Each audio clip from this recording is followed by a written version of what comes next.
ఈరోజు ఉత్తరాంధ్రలో ప్రాజెక్టులు అయితేనేమి, పోలవరం ప్రాజెక్టు అయితేనేమి, అనేకమైన ప్రాజెక్టులు రాయలసీమలో అయితేనేమి, అనేకమైన ప్రాజెక్టులు పల్నాడు ప్రాంతాలలో అయితేనేమి ఆయన హయాంలో దాదాపుగా కొలిక్కొచ్చాయి. పూర్తి కావటానికి కూడా చాలా ప్రాజెక్టులు పూర్తి అయ్యే పరిస్థితి కూడా వచ్చాయి. అందులో రాష్ట్రానికి తలమానికమైనటువంటి పోలవరం ప్రాజెక్టు తీసుకోండి, కుడి ఎడమ కాలువలు అయితేనేమి, మొత్తం అనుమతులు అయితేనేమి తీసుకురావడం అయితేనేమి, ఉత్తరాంధ్రలో అనేకమైన ప్రాజెక్టులు, మహేంద్ర తనియా లాంటి ప్రాజెక్టులు, ఎన్నో ప్రాజెక్టులను వంశధార కంప్లీట్ స్టేజ్కి తీసుకురావడం అయితేనేమి, అనేక ప్రాజెక్టులు నిర్మించడం అయితేనేమి, అలాగే కృష్ణా జిల్లాలో స్థిరీకరణ కోసం ఆ రోజు పోలవరాన్ని రైట్ కెనాల్ను దాదాపుగా పూర్తి స్థాయికి తీసుకురావడం అయితేనేమి, రాయలసీమలో కరువు ప్రాంతమైనటువంటి దాదాపుగా ఎడారిగా మారుతున్నటువంటి ప్రాంతాలను ఈరోజు పరిశ్రమల పరంగా లేకపోతే హార్టికల్చర్ పరంగా ఎంతో ముందుకు తీసుకొచ్చినటువంటి ప్రదేశాలు అయితేనేమి, హెచ్ఎన్ఎస్ఎస్, జిఎన్ఎస్ఎస్ లాంటి ప్రాజెక్టులు దాదాపుగా 5 సంవత్సరాల్లోనే పూర్తి స్థాయికి తీసుకొచ్చినటువంటి ఘనత డాక్టర్ వైఎస్ రాజశేఖర రెడ్డి గారికి నిజంగా దక్కుతుంది. అన్ని ప్రాంతాలను సమానంగా చూస్తూ అప్పుడు ఉమ్మడి రాష్ట్రంగా ఉన్నా కూడా తెలంగాణ ప్రాంతాన్ని కూడా అనేక రకాలుగా దేవాదుల ప్రాజెక్ట్ అయితేనేమి, నెట్టంపాడు, భీమా, కోయల్ సాగర్, ఆ రోజు ప్రారంభించినటువంటి ప్రాణహిత చేవల లాంటి ప్రాజెక్టులు ఆ ప్రాంతాలకైతేనేమి, అన్ని ప్రాంతాలను సమానంగా చూసి అన్ని ప్రాంతాల్లో ప్రాజెక్టులు నీరు అంటుండేది చాలా ముఖ్యం, కరువును ప్రాదోలాలనే ఉద్దేశంతో ఆ రోజు సంకల్పించాడు. మరి ఇదే చంద్రబాబు నాయుడు గారు గతంలో ముఖ్యమంత్రిగా 10 సంవత్సరాలు ఉన్నప్పుడు ఒక్క ప్రాజెక్టుని కూడా ఆలోచన కూడా చేయలేకపోయాడు. కనీసం ఇది నా ఆలోచన, దీన్ని రకంగా పూర్తి చేస్తానని చెప్పి పోలవరం పైన లేదు, హెచ్ఎన్ఎస్ఎస్ పైన లేదు, జిఎన్ఎస్ఎస్ పైన లేదు, వంశధార పైన లేదు, ఏ ప్రాజెక్టు పైన లేదు. అటువంటి వ్యక్తి ఈరోజు దుర్మార్గంగా మళ్ళీ ఎన్నికైన తర్వాత దుర్మార్గంగా మాట్లాడుతూ నెపమంతా గత ప్రభుత్వాలను నెట్టేస్తూ ఈయన ఏమీ చేయకుండా ఈయన చేసినటువంటి మోసాన్ని మర్చిపోవాలన్నట్టుగా ప్రవర్తిస్తున్నాడు. మరి అదే జగన్మోహన్ రెడ్డి గారు ముఖ్యమంత్రి అయిన తర్వాత ఉత్తరాంధ్ర పైన దృష్టి పెట్టి అక్కడ ఉద్యానంలో కిడ్నీ రీసెర్చ్ సెంటర్ అయితేనేమి, అక్కడ ఫ్లోరైడ్ బాధితులకు శాశ్వతంగా పరిష్కారం చూపించినటువంటి నాయకుడు జగన్మోహన్ రెడ్డి గారు. అదే ఆలోచనతో ఉత్తరాంధ్ర కూడా అన్ని రకాల వెనుకబడిన ప్రాంతం ముందుకు తీసుకురావాలన్న ఉద్దేశంతోనే అక్కడ ఆర్థిక రాజధాని అటువంటిది వైజాగ్లో ఏర్పాటు చేసి దాన్ని ముందుకు తీసుకెళ్లాలన్న ఆలోచన చేశారు. మరి ఇది వాస్తవమా కాదు? అలాగే గోదావరి జిల్లాలను ఆయకట్టు స్థిరీకరణ కోసం పోలవరం ప్రాజెక్టు గతంలో చంద్రబాబు నాయుడు గారు అనేక మిస్టేక్స్ వల్ల డయాఫ్రమ్ వాళ్ళు ఎప్పుడు కట్టాలో అటువంటిది కూడా ఆలోచన చేయకుండా దాన్ని నష్టానికి కారకులైనటువంటి వ్యక్తి చంద్రబాబు నాయుడు దాన్ని కరెక్ట్ చేసి ఒక స్థాయికి తీసుకొచ్చి కేంద్ర ప్రభుత్వం ద్వారా ఈరోజు నిధులు వస్తున్నాయంటే ఆ రోజు జగన్మోహన్ రెడ్డి గారు వహించినటువంటి తీరు వల్ల. అలాగే పుష్కర, తాడిపూడి లాంటి లిఫ్ట్ ఇరిగేషన్స్ రాజశేఖర్ గారి హయాంలో గోదావరి జిల్లాలో ఎంతో ఉపయోగపడ్డాయి.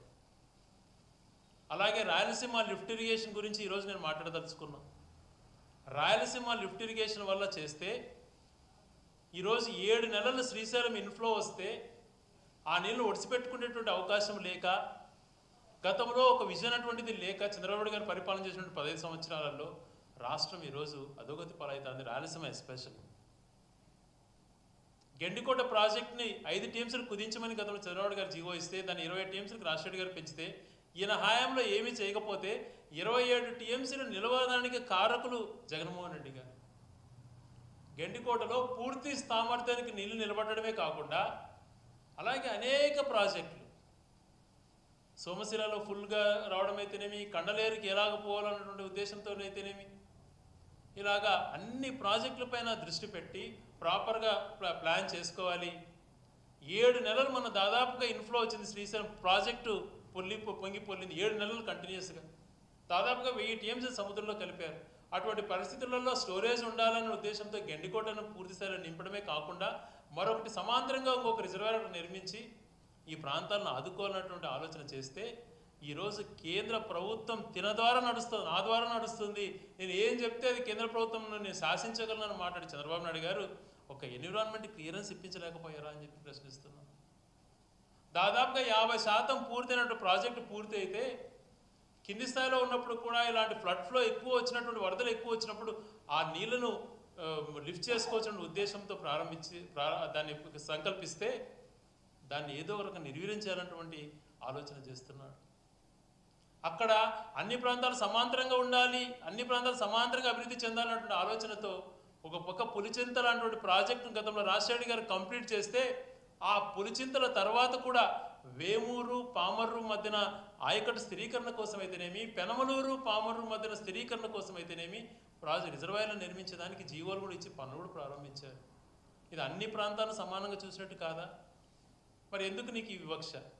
ఎందుకు నీకు రాయలసీమ పైన పగ? ఈరోజు ఎన్విరాన్మెంట్ క్లియరెన్స్ మీ ఆధ్వర్యంలోనే అందరూ ఉన్నారు. ఈరోజు గౌరవ డిప్యూటీ సీఎం గారు మీరు ఒకటే విమానంలో పోతున్నారు ప్రధానమంత్రిని మళ్ళీ పునఃప్రారంభించడం కోసం ఏదో ఆహ్వానమనో పెళ్లికి పోతూ మరొక బిల్డప్ చేస్తున్నారు. పోతే మీరు కలుస్తారు అక్కడికి వెళ్ళినప్పుడు. కలిసినప్పుడు అక్కడ ఉన్నటువంటి ఇరిగేషన్ మంత్రులను కానీ ఎన్విరాన్మెంటల్ మినిస్టర్ని కానీ ప్రధానమంత్రి గారిని కలిసినప్పుడు ఒక్క రోజులో మీరు గట్టిగా పట్టుబడితే ఎన్విరాన్మెంటల్ క్లియరెన్స్ వస్తుంది. దానిపైన దృష్టి పెట్టండి. మరొక పక్కన మన పక్క రాష్ట్రంలో అసెంబ్లీలో గౌరవ ముఖ్యమంత్రి రేవంత్ రెడ్డి గారు జగన్మోహన్ రెడ్డి గారి గురించి మాట్లాడారు. ఆయనే చెప్పారు రాయలసీమ లిఫ్ట్ ఇరిగేషన్ కడుతున్నాడు, ఈ ముచ్చిమరి ప్రాజెక్ట్ కంప్లీట్ చేశాడు, మల్లెల నుంచి లిఫ్ట్ చేస్తున్నారని చెప్పి. కరువు ప్రాంతంలో నీళ్లు ఓవర్ఫ్లో అయినప్పుడు మాత్రం చేసుకుంటున్న పరిస్థితి. మరొక పక్కన శ్రీశైలం 840 అడుగులు చేరేంత వరకు పోతిరెడ్డిపాడు నుంచి నీళ్ళు ఇవ్వలేము, కట్టబోయేటువంటి పూర్తి స్థాయికి వచ్చినటువంటి వెలుగొండకు నీళ్ళు ఇవ్వలేము, మరొక పక్కన మల్లెల ద్వారా లిఫ్ట్ చేయలేము 840 అడుగులు కింద ఉన్నప్పుడు.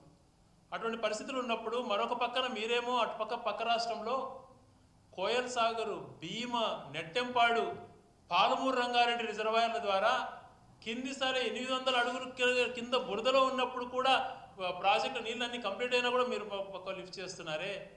మరి దాని గురించి ఈరోజు ఎందుకు మీరు మాట్లాడలేకపోతున్నారు? ఇటుపక్క ఈ రాష్ట్రం యొక్క ప్రయోజనాల గురించి. అటు పక్కన 4 లిఫ్ట్లు కింది వరకు కూడా తోడేస్తున్నారే. ఈ ప్రాంతం కూడా అలాగే ఉండాలి, ఇక్కడ కూడా మనుషులు రైతులు ఇక్కడ ఉన్నారు, ఇక్కడ ప్రజలు ఉన్నారు అన్నటువంటి ఆలోచన మీకు రాకపోయిందా?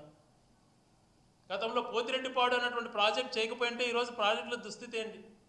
పోతిరెడ్డిపాడు అన్నటువంటిది రాజశేఖర్ గారు కంప్లీట్ చేశారు కాబట్టి నీళ్ళు కొద్దో గొప్ప అది 840 అడుగులు దాటిన తర్వాతనే వస్తున్నాయి. అంతకన్నా తర్వాత ఇప్పుడు ఈరోజు శ్రీశైలంలో 7 నెలలు ఇన్ఫ్లోస్ వచ్చి పూర్తి స్థాయిలో 7 నెలలు సముద్రానికి నీళ్లు వదిలిన పరిస్థితుల్లో కూడా ఈరోజు ఇంకా 2 నెలలు అయిపోలేదు, మార్చిలో ఉన్నాం. అప్పుడే కిందిలో డెడ్ స్టోరేజ్ కన్నా కిందికి దిగజారు చేశారు శ్రీశైలం. ఎవరు దీనికి బాధ్యతలు? రాయలసీమ ప్రజలకు సమాధానం చెప్పాల్సిన బాధ్యత మీ పైన ఉందా లేదా అని చెప్పి మేము ప్రశ్నిస్తున్నాం. మరి మీ చేతిలో కేంద్ర ప్రభుత్వం ఉంది, మీ ద్వారా కేంద్ర ప్రభుత్వం నడుస్తోంది, మీ యొక్క మద్దతుతో కేంద్ర ప్రభుత్వం నడుస్తున్నటువంటి పరిస్థితులలో ఈరోజు ఎన్విరాన్మెంట్ క్లియరెన్స్ ఇవ్వలేకపోతున్నారు అంటే ఎవరిది తప్పు?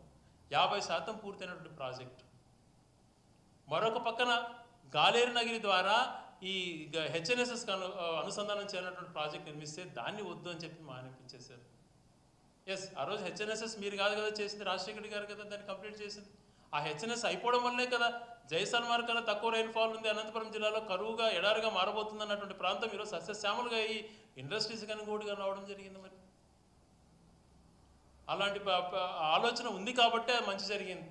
మరి ఈరోజు రాయలసీమ లిఫ్ట్ అన్నటువంటిది ఎందుకు మీరు వ్యతిరేకిస్తున్నారు?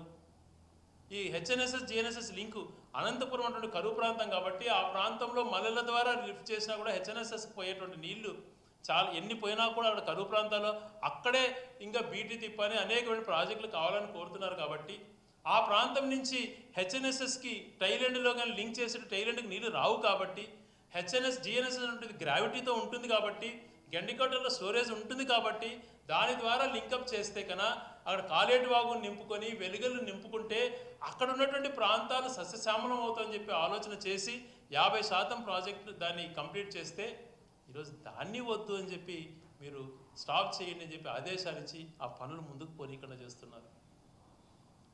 ఇది అన్యాయం కాదా? ఒక రాజకీయ నాయకుడికి సొంత ప్రయోజనాలు ఉండకూడదు, అన్ని ప్రాంతాలు సమానత్వంతో చూడాలి. కరువు ప్రాంతాలు వెనకబడిన ప్రాంతాలను ఒక అడుగు ముందుకేసి చూడాలి. అలా కాకుండా కేవలం ఒక్కటే ప్రాంతం నేను చేస్తాను అని చెప్పి అది కూడా ఏమీ చేయకుండా ఊరికే వేల కోట్లు నీకింత నాకింత అని పంచుకునేటువంటి పరిస్థితులలో టెండర్లు నిర్వహించుకొని మొబిలైజేషన్ అడ్వాన్స్ అని పెట్టి దోచుకోవడం కాదా?